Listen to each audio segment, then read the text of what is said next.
Welcome to the National Book Festival. My name is Sonam Shah from the Library of Congress. I'm here with author Katherine Eban, whose featured book at the festival is Bottle of Lies. If you'd like to see her presentation at the festival, please log on to nationalbookfestival.com. So, Katherine, let's begin the conversation. Your most recent book, tell us what inspired you to write it. Yeah, so the most recent book, Bottle of Lies, The Inside Story of the Generic Drug Boom. So I'm an investigative journalist, and I focus on pharmaceutical and medical issues. And in 2008, I got an unusual phone call from a radio show host named Joe Graydon, and he runs a show called The People's Pharmacy. He called me because he said that listeners were writing to him and calling in and complaining about their generic drugs. Some said they didn't work, or they had serious side effects, or that they'd been stabilized on brand name drugs and then switched and become unstable. So he took these complaints to the FDA, and officials there told him that they thought it was probably psychosomatic, because if patients get switched and their pills look different, they have some sort of psychological reaction. But Joe Graydon did not believe that. So he called me because he knew my work, and he just posed this question to me: what is wrong with the drugs? And that launched me into a decade-long reporting effort to try to answer that question. Wow, thank you. So tell me a little bit about your books. Do you think they appeal to a specific audience? Do you think about your audience as you're writing? Oh, I always think about my audience. So my basic, what guides me as I write is that I don't want to write a book that I wouldn't want to read. And the books that I like to read are kind of, you know, true page-turning nonfiction books that take you into hidden worlds. And, it is really true that reality is stranger than fiction. So, one thing that a lot of the reviews have pointed out is that the book is a page turner.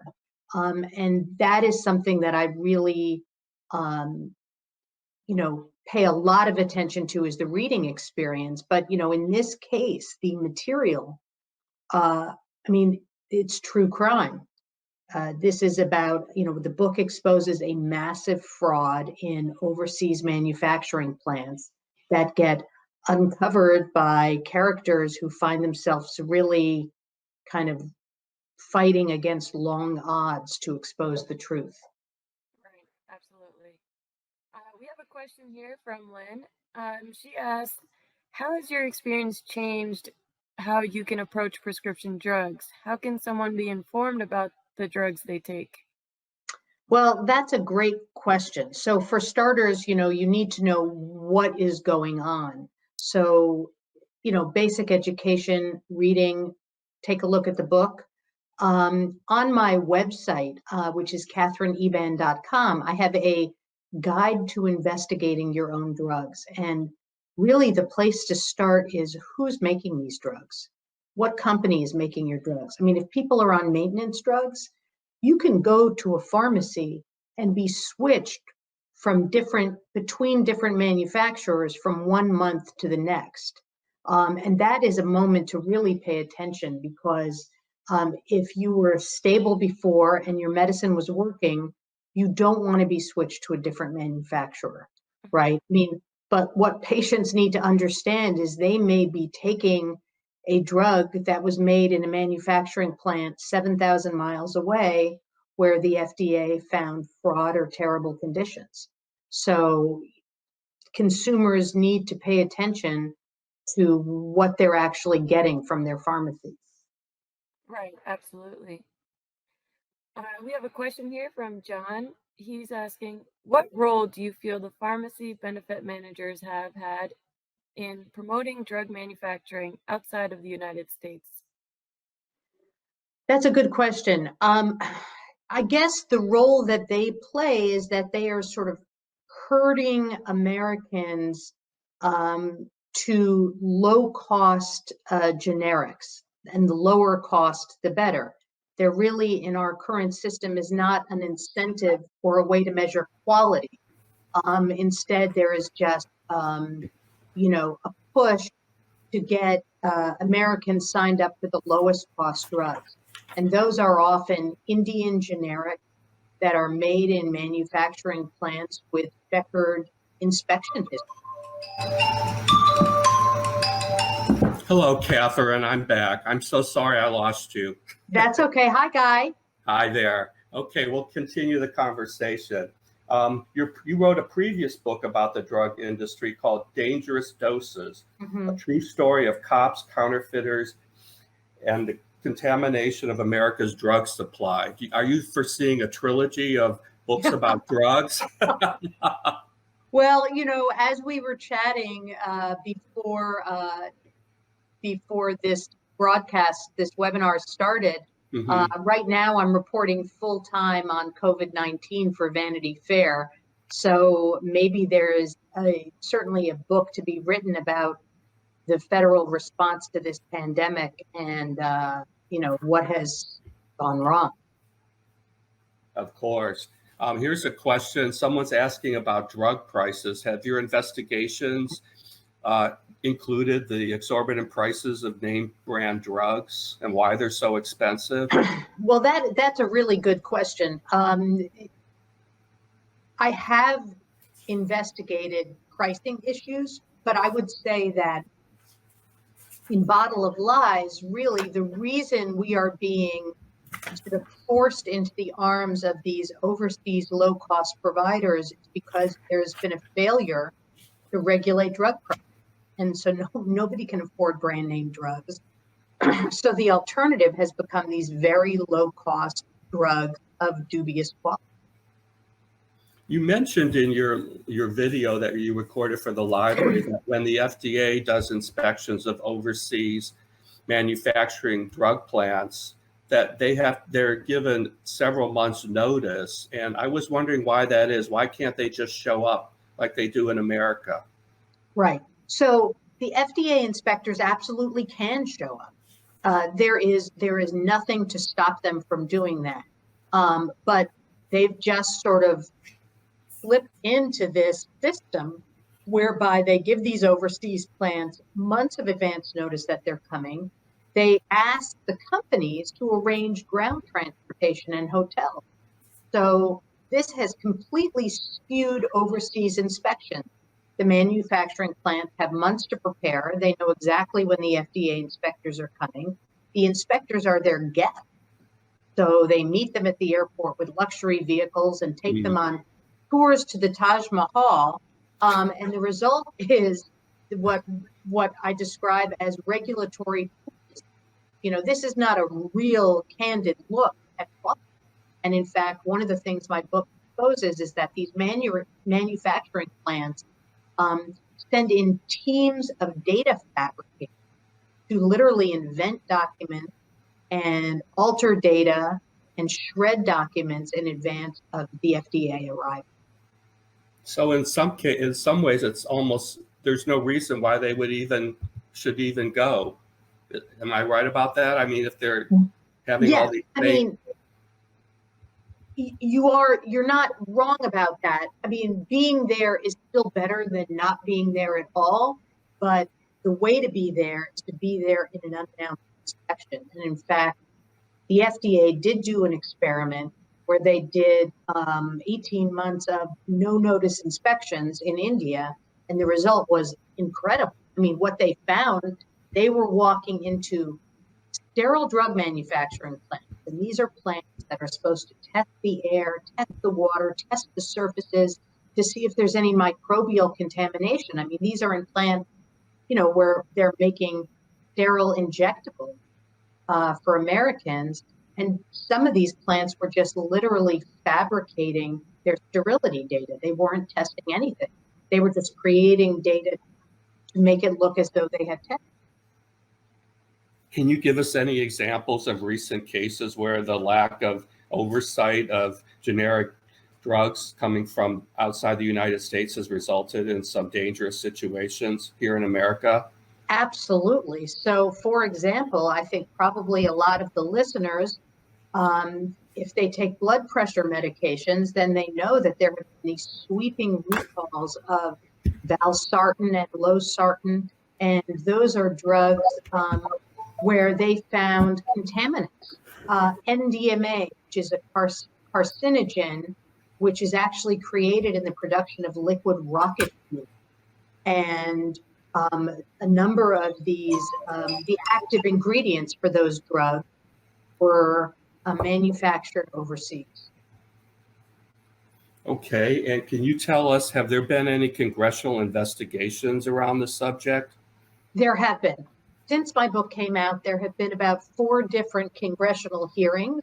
And it seemed that on both sides of the aisle, there has been a real growing awareness of the dangers of our dependence on an overseas drug supply. And then COVID-19 hit, and we realized, wow, this is a serious national security issue, right? I mean, India's got to take care of their population. China's got to take care of their population. Some of those governments were looking at banning exports of drugs. So literally, we could be without medicine in this country if those countries cut us off. Do you think there are any situations similar to this in other countries? Are other countries experiencing these same kinds of things with generic drugs? I do think so. I mean, and that's partly because of this global system. So, India calls itself the pharmacy to the world. The whole world is dependent on active ingredients, active pharmaceutical ingredients being manufactured in China. I think the difference is country by country is how effectively are those drugs being regulated? That's really the question. And one of the things my book exposes is not very effectively. I mean, the FDA is supposed to be the gold standard for the world. And yet there is this incredible, crazy honor system at the heart of our drug supply. Mm-hmm. What do you think it would take to bring more drug manufacturing back to the United States? Well, you would need, as one pharmaceutical source said to me, it would have to be a kind of Manhattan Project style federal government effort to completely rebuild our manufacturing sector in the US. Now, of course, that's totally worth doing. Jobs, that's safety, that's better regulation, but it has to happen through an incredible federal act of will. Your book mentions a person called $4 Refill. Can you tell us about that person? Yeah. Do you even know who that person is? I do. So, many investigative projects begin with a confidential source, the whistleblower. And $4 Refill was that person for me. So when I started reporting on this issue, I published my first article in 2009. And after about a month, I was contacted by someone calling himself $4 Refill. That was someone who worked in the generic drug industry. And basically what he said to me was, if you want to understand what's wrong with the drugs, you need to go look where they're being manufactured. And that was India and China. And that pivoted my whole reporting effort to overseas. What got you started along the path of looking into the drug industry?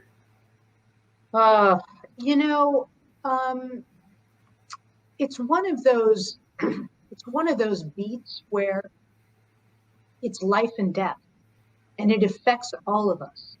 So it's a kind of critical area. And once you start looking into it and you realize that it's so kind of cut up with all of these financial interests, and our drugs move through so many hands, And then once you get sourced, people start coming to you, whistleblowers of all kinds, like $4 refill. So you end up feeling like, well, if I don't report on this, this story will never get written. And that's how you wind up on a beat, really. During your investigations, have you looked into collusion leading to certain generic drug companies maintaining a de facto monopoly on the market? Well, it's interesting that you should say this, because at the moment there has been a very wide, very sweeping investigation into collusion in the generic drug industry to fix prices, so that even though our generic drugs the prices are low, it's been exposed that the generic drug companies are colluding with one another to artificially keep prices higher than they would be otherwise, which is really terrible. And I think part of the problem there is that there is this race to the lowest cost. I think there are a lot of people who would be happy to pay a little bit more than a $4 copay. They were guaranteed that the quality was higher and their drugs were made in the US. That's one of the issues that's. Here's a question. Given what you have uncovered, why hasn't the FDA or Congress instituted reforms, or perhaps they have? I think that there have been reforms around the margin, which are almost comically inadequate. So the FDA likes to say, we don't ask foreign manufacturing plants to make our hotel reservations anymore. So yeah, no kidding. That's the right thing to do. But I think part of the issue here is that we were on a track to reform, and then COVID-19 hit. So we're in the middle of this absolutely global crisis, and it's everyone's scrambling, and it's sort of the march to reform has gotten a little bit lost in all of that. Speaking of the pandemic, given what we've seen during this pandemic, what do we need to do to ensure that we have production capacity to manage future risks of drug shortages? Yeah. The drug shortage issue is absolutely critical. So one of the things that is happening now is you have companies like Civica RX. So that is a company that is trying to establish manufacturing onshore in the US. It has a nonprofit model, which is critical, and its customers are hospital networks that want to be guaranteed that they don't have shortages anymore. So essentially, we are having to create an infrastructure from the ground up. But I think that, a US-based non-profit model for domestic drug manufacturing is the way forward. Is there anything we can do as consumers to protect ourselves? How can we tell the good from the bad generics? That's the question I get the most. So that is why I put up on my website, KatherineEban.com, a guide to investigating your own drug. The number one first thing that I say to people is, when you pick up your monthly medication, look at who the manufacturer is. Is it different than the month before, or is it the same? If you have symptoms or side effects associated with the manufacturing change, that's where you have to start investigating the track record of the company. Now, one thing that's really unfortunate is that consumers don't have any way to know where their drugs are manufactured. And that is a critical reform that needs to happen. There is no country of origin labeling on drugs or drug ingredients. If you walk into a Whole Foods market, they'll tell you, where your apple came from, how many miles it was flown. But we don't have that. So that is a critical reform that has to take place. But barring that, there are things that consumers can do. One thing that consumers can do is try to figure out if there is an authorized generic for your drug. So that is a drug that is licensed by or even made by a brand name company, but the drug has gone off patent, and now they're making an authorized generic. So it's a drug that's made sort of in conjunction with the brand name company, using their recipe, maybe even using their manufacturing plant, but it's at a generic, and that is another alternative for consumers. Do you see a bigger role for insurance companies in all of this in terms of enforcing us getting better quality drugs in the United States? Absolutely. Absolutely. But one of the problems here is, I believe that there is a hidden cost to these low quality drugs. So how many patients who were stabilized became unstable? How many organ transplant patients had to be readmitted to the hospital because they were switched to a low quality generic immunosuppressant? So there is definitely a hidden cost to these drugs. And I think if we can crystallize that and insurance companies understand that, then they can create a kind of standard for quality. And that's how you begin to shift the market. Why do you think we are still seeing generic drugs from overseas with substandard quality flooding the US market, knowing what we know about these drugs? Because the market hasn't caught up yet with the facts, and there has to be a kind of market penalty for low cost drugs, low quality drugs, or a market benefit for higher quality drugs. And I think that's something that's being sorted out now. I know there are groups that are working on accrediting companies that are making higher quality drugs and putting a kind of good housekeeping seal of approval on them, which is what we need. Here's a person who reads Public Citizen and subscribes to their Best Pills, Worst Pills publication. Mm-hmm. And she says, I don't remember them getting after the FDA about this subject. Do you know? Yeah, so I don't know specifically about Public Citizen, but one of the problems here is that the consumer groups have been slow to come to this issue.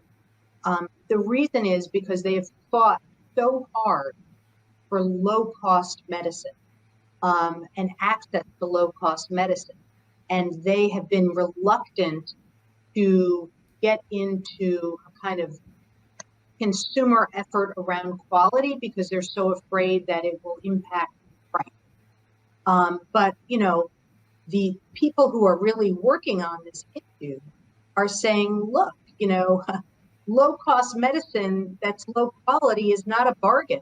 A pill that doesn't work is not a bargain. So I think we're sort of at the beginning stages of a revolution in understanding.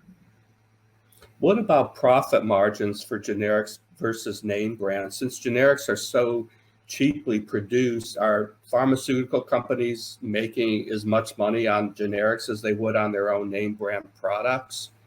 Well, that's sort of the crux of the problem, is that the profit margin is so slim, and once a bunch of different generic manufacturers flood into the market and the price drops, there's really not enough incentive for quality.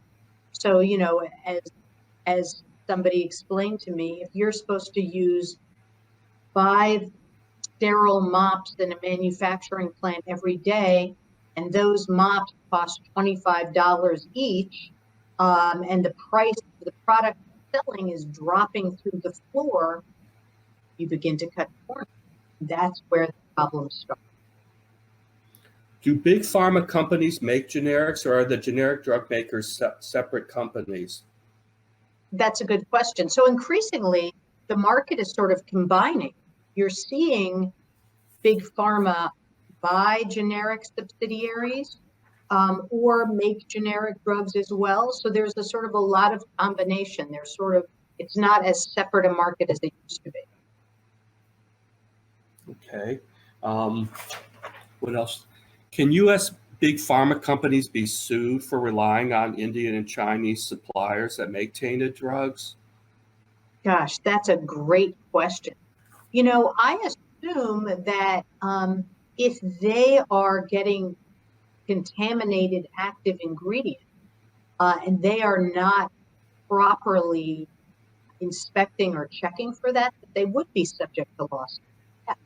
And as consumers, we are really dependent on the vigilance of companies that are making the finished doses of drugs, right? So it's a question of how vigilant those companies are being in screening the active ingredients that they buy.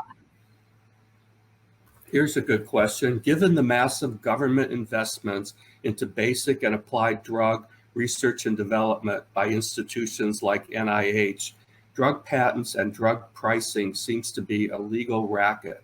The latest COVID-19 vaccine efforts likely will generate a variety of scandals next year. Drug companies seem to be getting all of the upside of the risky public investments with no constraints.